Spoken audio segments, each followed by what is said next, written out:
Murieron otros, pero ello aconteció en el pasado, que es la estación, nadie lo ignora, más propicia a la muerte. Es posible que yo, súbdito de Yaqub al-Mansur, muera como tuvieron que morir las Rosas y Aristóteles.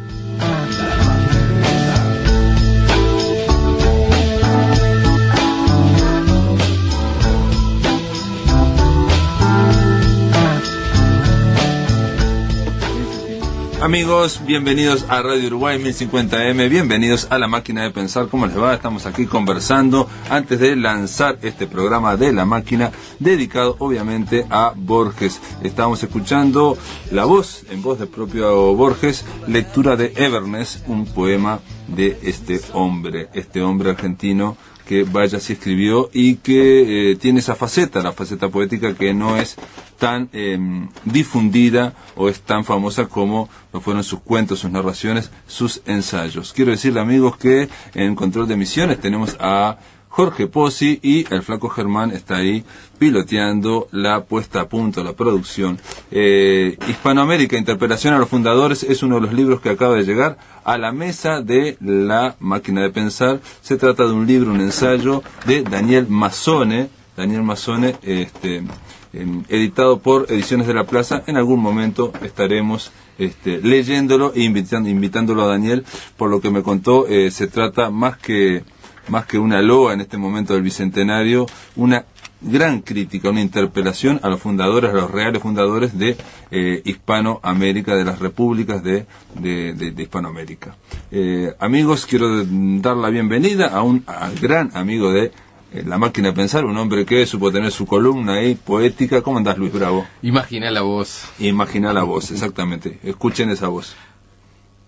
La de Luis Bravo, ¿cómo le va? ¿Cómo andás? ¿Cómo te va? Borges, Pablo, yo sé que me decías fuera de micrófono que lo has leído mucho, lo has estudiado mucho, pero no has escrito tanto como has escrito de otros poetas. No, he escrito muy poco sobre Borges, a pesar de la gran admiración, quizás justo por la gran admiración que le tengo y la lectura fervorizada que hice durante los años en que estudiaba en el IPA, porque yo tuve profesora a Lisa Bloch, que justamente fue una de las artífices de que Borges viniera en el año 79 a Montevideo. Así que en aquellos años yo lo leí muchísimo, lo seguí leyendo, pero he escrito poco. Mirá, solamente una nota que me pidió Cuadernos de Marcha hace unos años sobre Onetti. Sobre Onetti, sí. De Borges. y la nota trató sobre Onetti y Borges, que, bueno, tienen como un parentesco en sus apellidos y todo lo demás. Y hice una especie de paralelismo medio delirante. Pero estamos vos sabés que ese paralelismo, yo me gustaría leer la nota, porque yo sostengo que... La puedo recuperar como siempre, la corrijo y te la mando. No, porque se trata de los dos tipos que renovaron la literatura, sí, y en el mismo momento, casi en los mismos años, y aparte, entre otras cosas, los dos mencionan a Faulkner, por ejemplo. Sí, hay una serie de puntos de encuentro en realidad entre ellos. Además de los apellidos que están detrás y todo lo demás, y hay un solo, creo que hubo un solo encuentro que hubo entre ellos. Sí, con Emil Rodríguez Monegal. Exactamente. Pero en realidad esto que hiciste vos, este artículo, antes de ir al, me parece que es precursor, porque en general los críticos lo ven como que están en dos lados de la biblioteca y no se tocan, no tienen absolutamente nada que ver, nadie piensa que vivieron en el mismo ambiente, en los mismos años, hicieron la misma, digamos, cada uno por su lado, revolución. En aquel Buenos Aires del 30, justamente, ¿no? De los años 30. Claro, y una revolución que tiene que ver con, encarar la ficción de una forma distinta, y que tiene que ver con la poesía en la narración también. Sí, exactamente. Y eso fue lo poco que escribí, y después en Escrituras Visionarias hay un par de menciones a Borges, pero relacionadas con esa de Queirós, porque él habla de esa de Queirós y lo inventa, como suele hacer Borges, ¿no? Es decir, Borges es el gran escritor de lo apócrifo. Creo que es un individuo que integra lo apócrifo, ¿no?, dentro de la literatura de una manera nueva, y de una manera que es magistral porque tiene un doble valor. Por un lado, un valor muy erudito, por un lado, la prolongación de la obra de otros. Estaba leyendo ahora que vos me invitaste y Gustavo me invitaron aquí, por ejemplo, un texto en el cual yo no había reparado y que en verdad llama la atención en poesía, ¿no? Estamos hablando de poesía, que es los textos de las bienaventuranzas apócrifas, por ejemplo. El Evangelio apócrifo, que es un texto larguísimo de Borges, que si yo te lo leyera ahora y los escuchas borgianos lo escucharan, nunca sabrían de quién es si no les digo que es de Borges, por ejemplo. Mirá, porque él en esa biblioteca que tiene de lecturas de él incluyó a los evangelios apócrifos y hizo unos prólogos, pero vos decís que escribió... No, es un poema. Es un poema de él. El evangelio apócrifo es un poema numerado, con esa gran síntesis, ¿verdad? Muy sorprendente, por cierto. Bueno,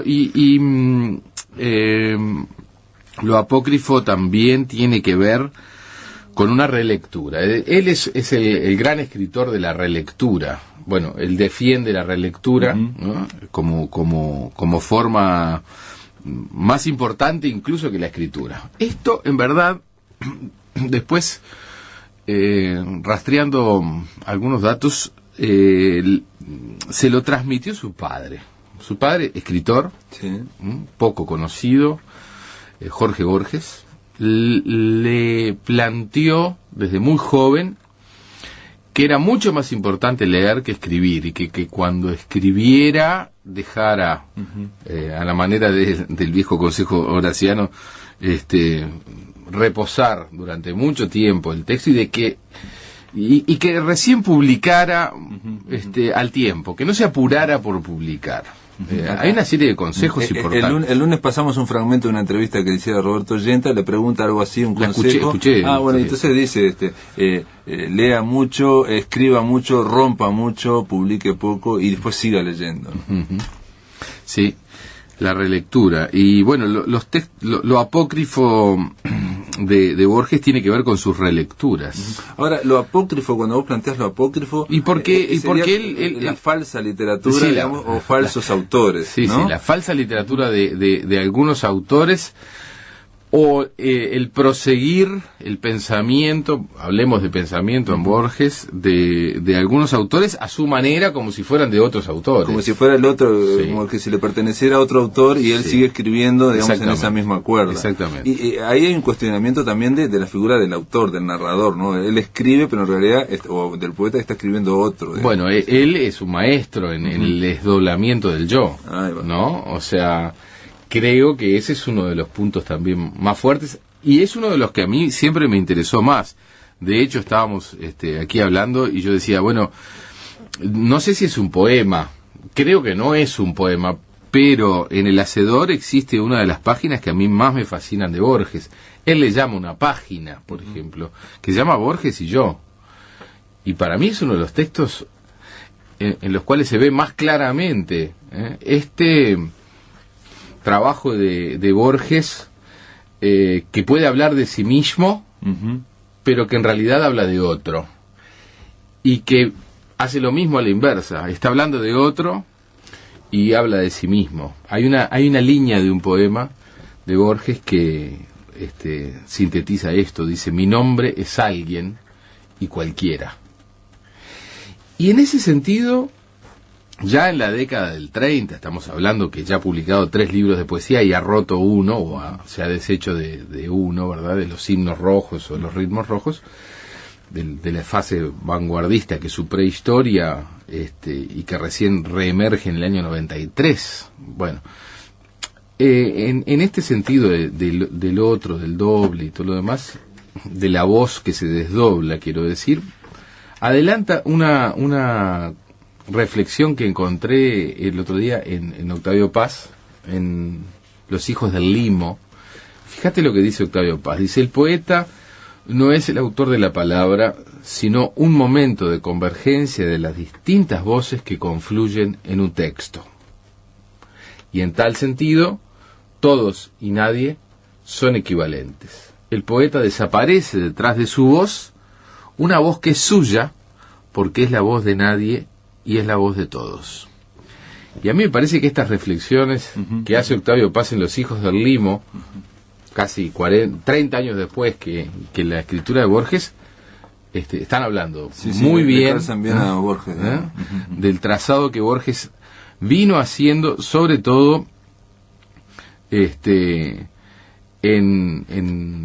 textos que ya en los ensayos se prefiguran, porque vos te acordás que él trabaja en Historia Universal de la Infamia, que es del 35. Sí, el primer libro, digamos, de cuentos. Ahí está. Primer libro de ensayo. Sí, bueno, son cuentos. El primer libro de cuentos. Pero en realidad son entradas de una enciclopedia que son casos que ya ocurrieron y él simplemente los reescribe. Y ahí está ese trabajo con la reescritura, ese trabajo con el desdoblamiento, ese trabajo con lo apócrifo, ese trabajo de capas, ¿no?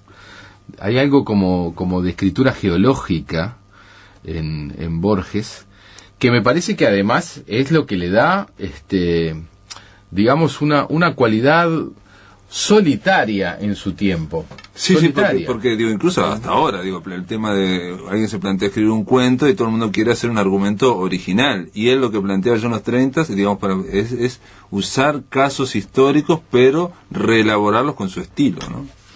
Sí.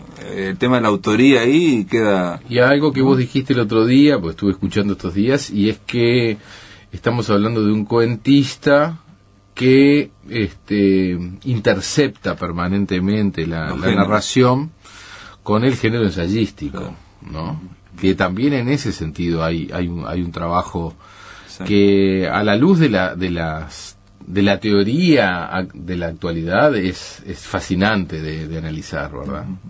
Llegó a incluir incluso un cuento, digamos, de él en un libro de ensayos, ¿no? O sea, por ejemplo, acercamiento al Mostacín, que es como una reseña crítica literaria, en realidad es todo inventado, sí, y eso después es como cuento. Y decime, en esa página que a vos te sorprendió tanto de Borges y el otro, Borges, sí, y yo, no es Borges y yo no terminan ahí hablando de no sé cuál de los dos escribe, es el final, cuál de los dos escribe esta página, que está impresionante. Claro, porque él además es eso también estuve, ¿no?, pensando. Él es un artífice de la paradoja, ¿no?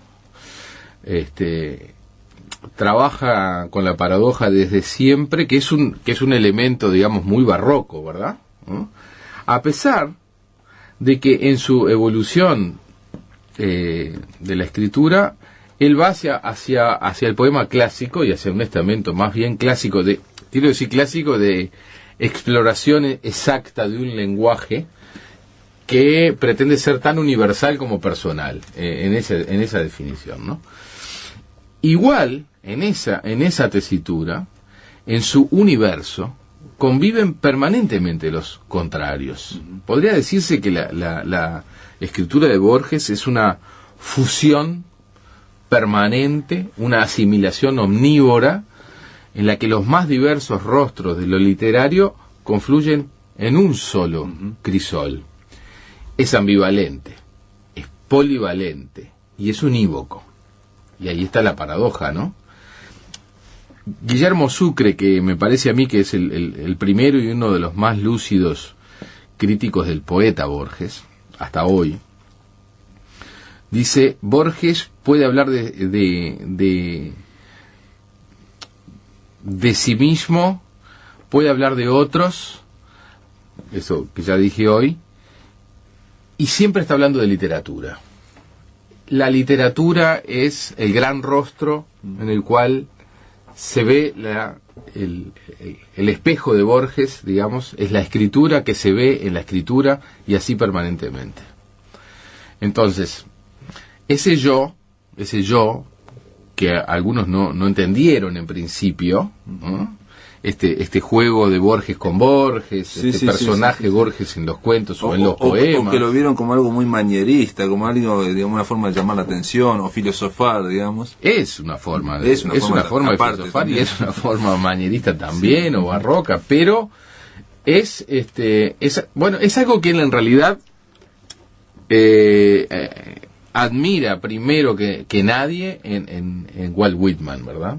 No nos olvidemos que Whitman es el poeta de su primera juventud, en aquel famoso poema, quiero decir, muy poco famoso poema que se hizo famoso porque salió a la luz como 40 años después, que se llama Himno al Mar, que se publica en el 93 porque era parte de ese libro que destruyó los himnos rojos o los ritmos rojos, en salutación a la hermandad de la Revolución Rusa, atenti los atenti los perseguidores ideológicos de Borges, los comisarios. Él dice que lo único que quería en ese poema era parecerse un poco a Walt Whitman. Igual que Whitman, a quien tradujo maravillosamente, porque la traducción de Whitman, bueno, sabemos que la primera gran traducción importante es de nuestro Álvaro Armando Basser, pero la de Borges es magnífica, ¿no? La traducción está en Lumen, editorial Lumen. Es magnífica la traducción de Borges. Ese Whitman que habla de sí mismo como personaje y que tampoco se entendió en su momento. Claro, pero que no era el mismo, sino de toda América. Que es, bueno, y es muchas cosas más. Es un diálogo del desdoblamiento. También está trabajado desde ese lugar ese otro Borges. O sea que hay un lineamiento allí que viene de Whitman. Y después hay algo que me parece que tiene que ver con lo que podríamos llamar ese juego de la ontología metafísica en Borges, que él ya lo bebe de los filósofos, ¿no? Es decir, de la representación de la realidad como el sueño de las almas, por ejemplo, como si fuera un sueño, o qué jugador detrás del jugador. Claro, eso que viene, eso está ya prefigurado en un poema de fervor de Buenos Aires, del primer libro del año 23, que se llama Amanecer, que dice así: la tremenda conjetura de Schopenhauer y de Berkeley, que declara que el mundo es una actividad de la mente, un sueño de las almas, sin base, ni propósito, ni volumen. O sea que ya el primerísimo Borges, y él lo dice después, todo lo que yo iba a escribir después ya estaba prefigurado en ese libro. Lo dice en un prólogo, sí.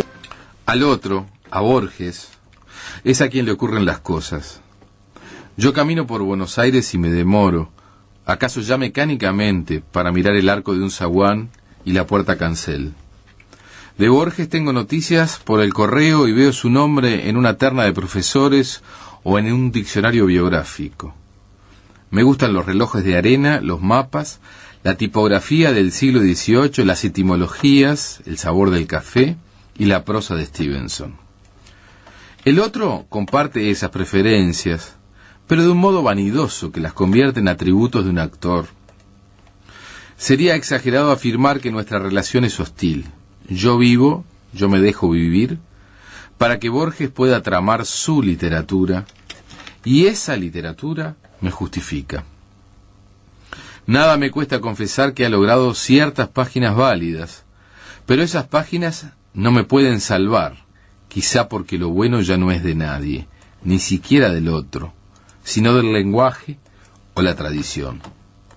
Por lo demás, yo estoy destinado a perderme definitivamente, y solo algún instante de mí podrá sobrevivir en el otro.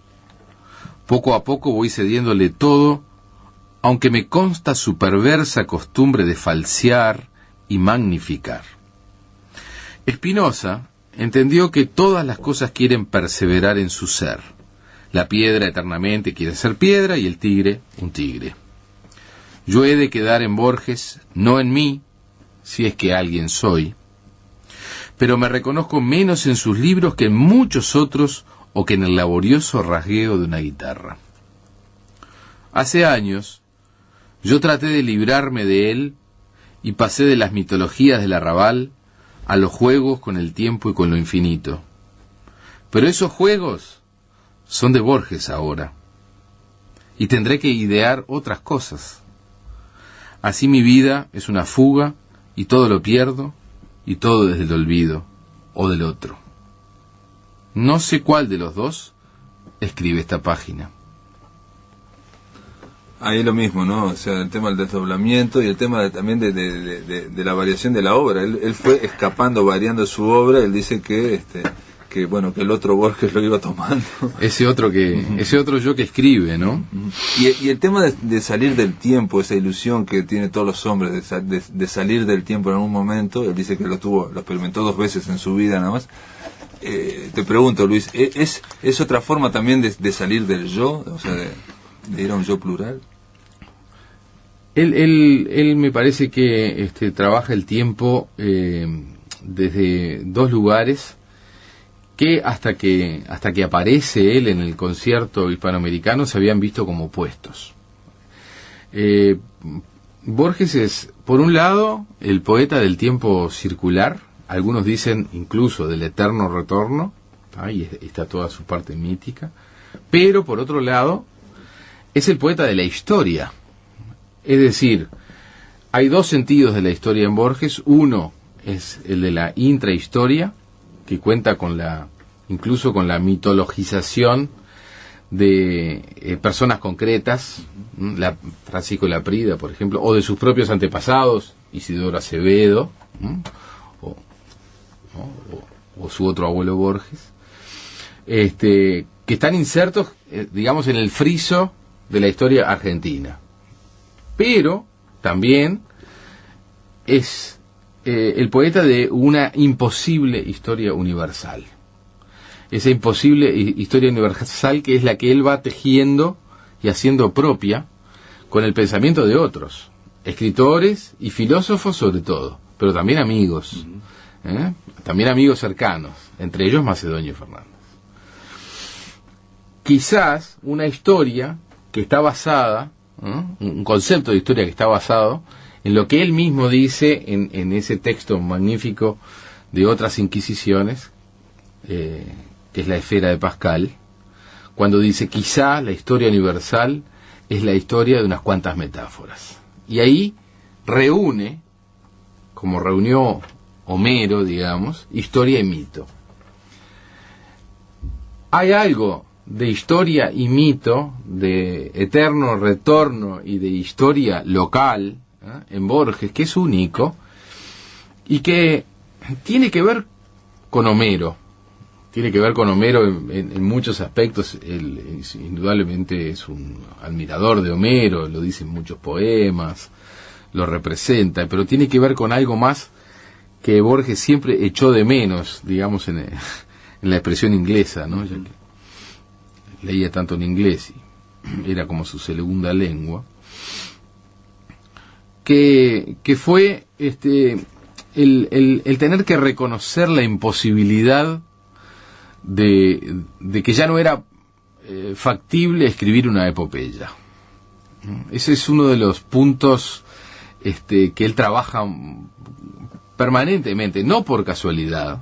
Es Borges el que relee el Martín Fierro, lo estudia y lo transforma, lo catapulta definitivamente al estatuto de epopeya, ¿no?, del hombre rioplatense.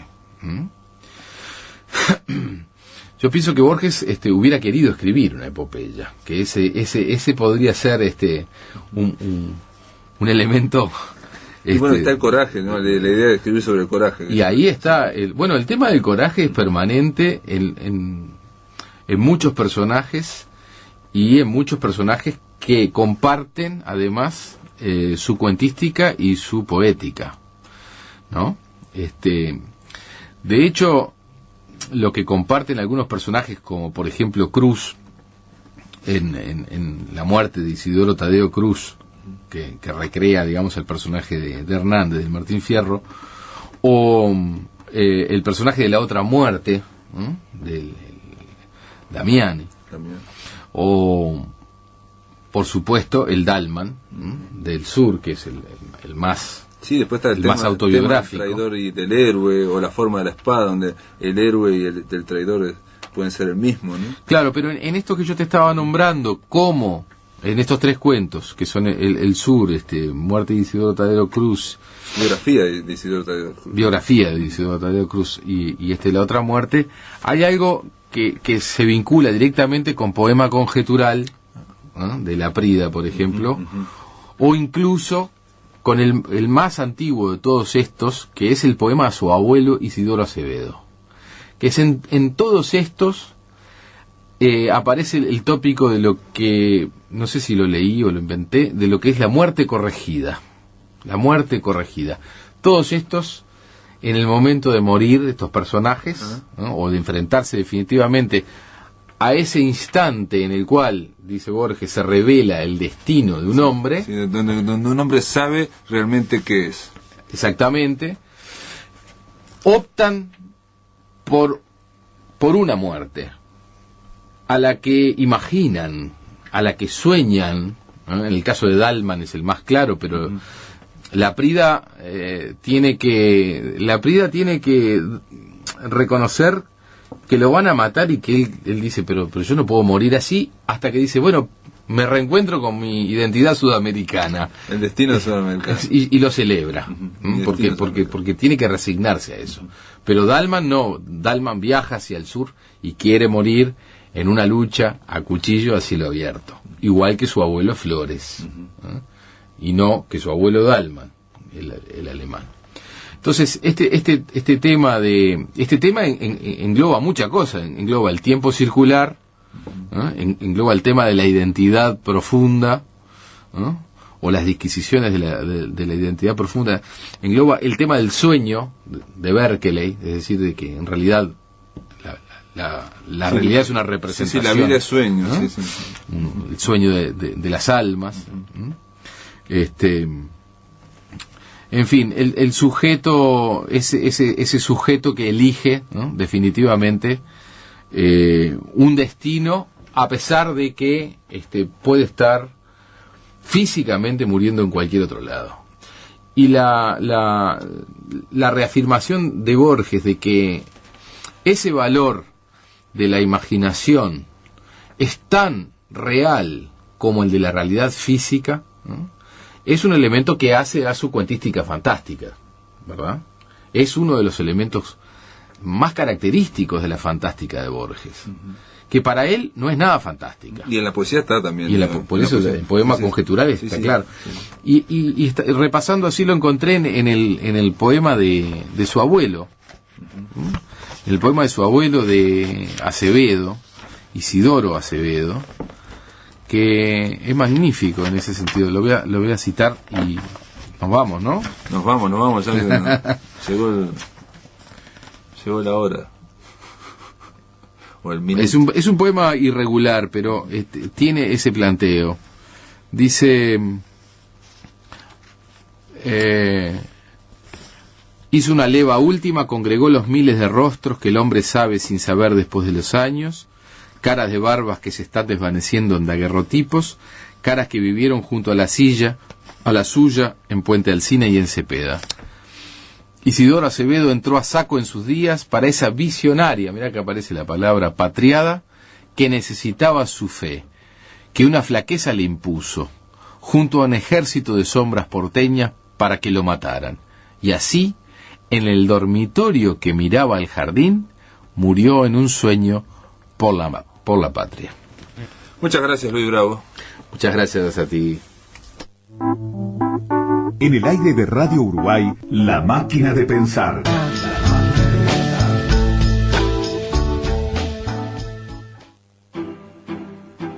Ciclo de recitales de la Asociación Chopin. Con el apoyo del SODRE, la Intendencia de Montevideo y la Embajada de Polonia, el jueves 14 de julio a la hora 19:30 se realizará un concierto homenaje a Henryk Nikolai Górecki. el cuarteto de la Asociación Chopin, integrado con Juan Canavó y Clara Krug en violines, Nicolás Jordan viola e Isaac Casal violonchelo, ejecutarán Cuarteto de cuerdas opus 27 en sol menor de Edvard Grieg y Cuarteto número 2 opus 64, Quasi una fantasía de Gorecki. La entrada es libre y gratuita. Transmitirá Radio Clásica 650 AM, emisora de Radiodifusión Nacional del Sodre.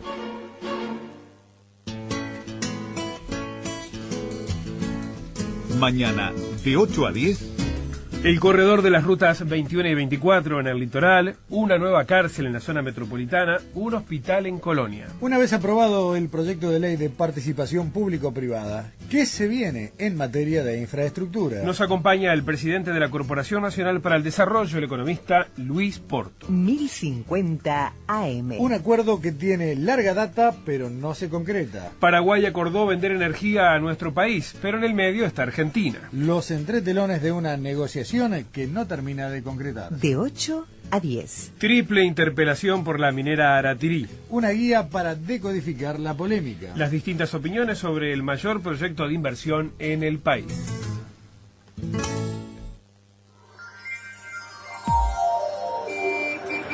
Una palabra a tiempo. Nuestro vehículo puede ser un objeto muy atractivo. A nuestro gusto, su color y apariencia, sus luces y sonidos pueden ser muy hermosos. Hasta podemos sentir que nos dan prestigio y notoriedad. Sin embargo, los gustos de los demás no necesariamente deben coincidir con los nuestros. La música a todo volumen, los bocinazos y los escapes libres no generan simpatía, debemos tenerlo en cuenta.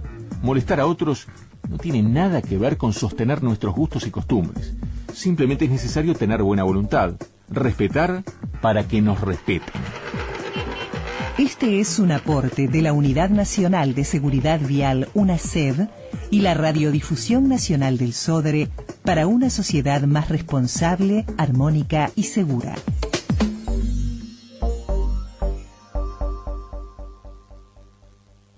Somos Radio Uruguay, 1050 AM, Montevideo, Uruguay, y sus repetidoras 103.9 FM en Colonia, 100.1 FM en Bella Unión y 98.7 FM en Artigas. Emisoras de Radiodifusión Nacional Sodre.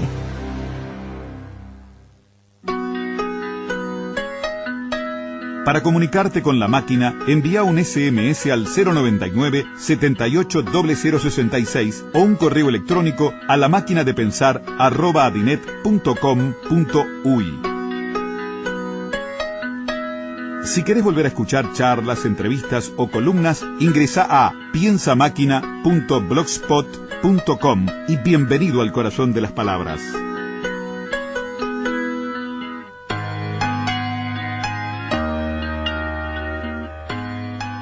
Muy bien, ahora en la máquina de pensar le vamos a dar la bienvenida y le voy a pedir a la poeta que se corra un poquito enfrente al micrófono. Paola Galo. ¿Cómo andás, Paola? Bien, Pablo. Paola Galo es poeta, licenciada en letras y sobreviviente gestora cultural, dice su data. Es miembro editor de la revista cultural Azotea. Alimaña, su primer libro de poesía, ganó el segundo premio en la categoría de premios anuales del MEC en el año pasado, en el 2010. Aparte, usted, Paola Galo, recibió el primer premio en la categoría ensayo literario por su trabajo El decir de lo indecible, los rodeos del deseo, en la obra de Alejandra Pizarnik, Casi nada, de próxima publicación. ¿Va a salir este libro? Sí, el mes que viene por Estuario también. Ah, ¿sale por Estuario? Sí, justo ahora estamos en los últimos detalles. Mirá, y se trata de un ensayo sobre Pizarnik y no iba a salir en Argentina, ¿no? Ah. Bueno, en realidad hubo una primera intención de hacer una coedición, porque como, ganó el premio del MEC, tiene que salir en Uruguay, pero bueno, quedó por el camino porque la verdad que las fórmulas de coedición con la vecina orilla son más complicadas de las que parecen. ¿Ah, sí? ¿Son complicadas? Sí, porque hay como que, alinear, digamos, vincular dos editoriales y entonces, justo Estuario y llegan a Buenos Aires, claro. por ese camino quedó, que creo que, La idea era también... Sí, hará su camino en Buenos exacto. Aires, hará su camino en Argentina. Hay una gran interés, sigue habiendo un gran interés por Pizarnik. Alimaña, Paola Galo, ahí también en algún momento vinculás o citás a Pizarnik en algún momento, ¿no? Creo, Sí, ¿no? sí. Hay algunas citas. Un epígrafe, sí. Un epígrafe, ¿no? Epígrafes de Pizarnik, de Armonía Sommer, de Roland Barthes, pero en general tampoco es que haya muchos epígrafes, ¿no? Estamos hablando es un poemario, Alimaña, que está como dividido a la mitad. Sí, sí, más que dividido a la mitad, estructurado a partir de un doble flujo, me parece, como de como casi ir, tocar la pared y volver a la otra pared, ¿no? Como que originalmente en realidad el nombre del poemario no era Alimaña, no fue Alimaña, sino fue Alimaña deja ya de correr, que es lo que, bueno... Ahí al final hay una especie como hasta de esquema, ¿no? Es habitual que salgan los libros de poesía, vengan con un esquema al final. Yo le llamo poema visual, pero... Es un poema visual, muy bien, puede ser un esquema. Pero bien, ese poema visual que está al final, de alguna forma, yo creo que redirecciona de nuevo al libro y a tratar de yo creo que de señalar esto que estoy diciendo, ¿no? De que hay dos mitades y hay una mitad espejo, ¿no? O sea, una de la otra. Digamos. Sí, o una presencia escurridiza también, que puede ser esta misma voz de fondo desconocida, que es la Alimaña, que está, digamos, escabulléndose por los matorrales de las palabras también, ¿no? La primera se llama El ardor y el reposo y la segunda se llama El reposo y el ardor, y arranca con la letra escarlata, que es de alguna forma es un proceso como de la voz poética para salir a decir, ¿no? Todo lo que hay, lo que cuesta salir a decir. Sí, ¿no? sí, bueno, es como es una especie de toque de queda. O de arrancar, ¿no? De pronto listo ya. Exacto, o de pronto listo ya, el que no sale en broma. Claro, exactamente. Sí, y de despertar. Bueno, por eso de ahí también para mí el epígrafe más importante, y por eso es el que abre el libro, que es el de Anna Becue, que dice: habría que ir que hacer el viaje.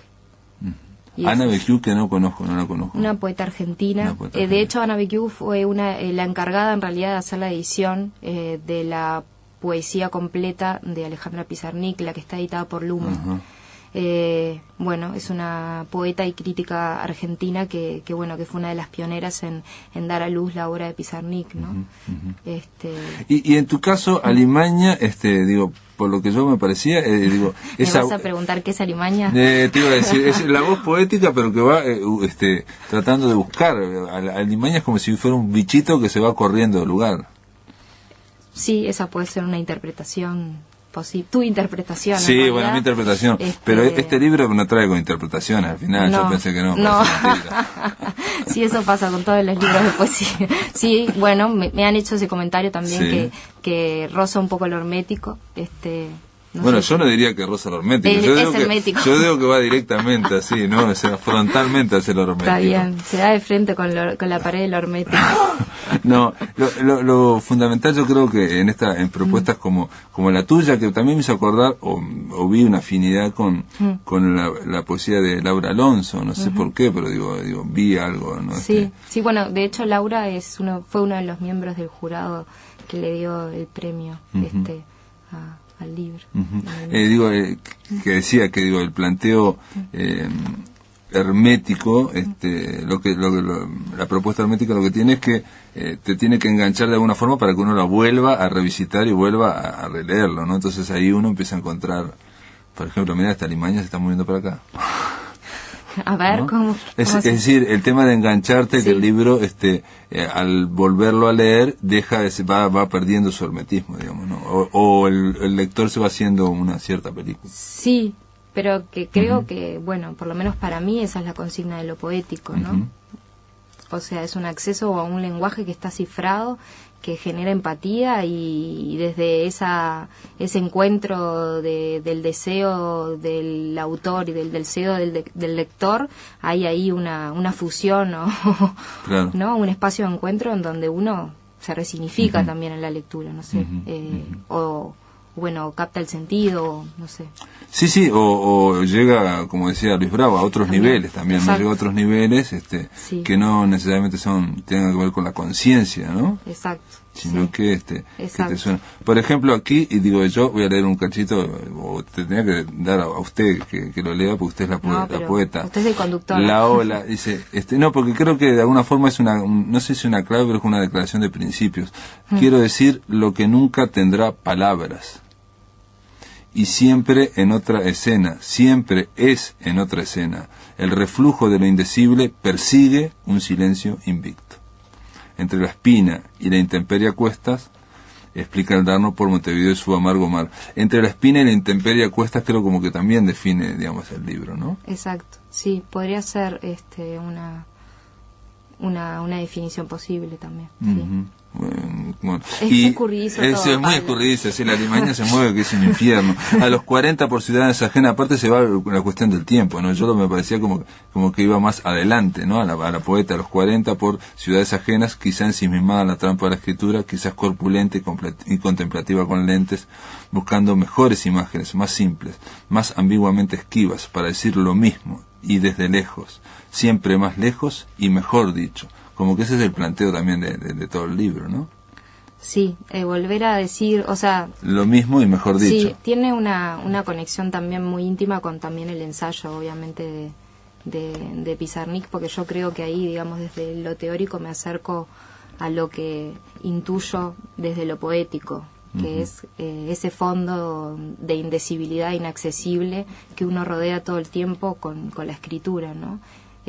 Eso, la voz desconocida que se conecta en mi caso mucho con eso que decía Luis de Borges de los Juegos del Arrabal, ¿no? Como de todo lo alimañesco, lo oscuro, el lodo, que lo movedizo, que también me parece gracioso porque mucha gente leyó el libro, que me lo ha dicho, como un libro, lo leyó como un libro erótico, ¿no?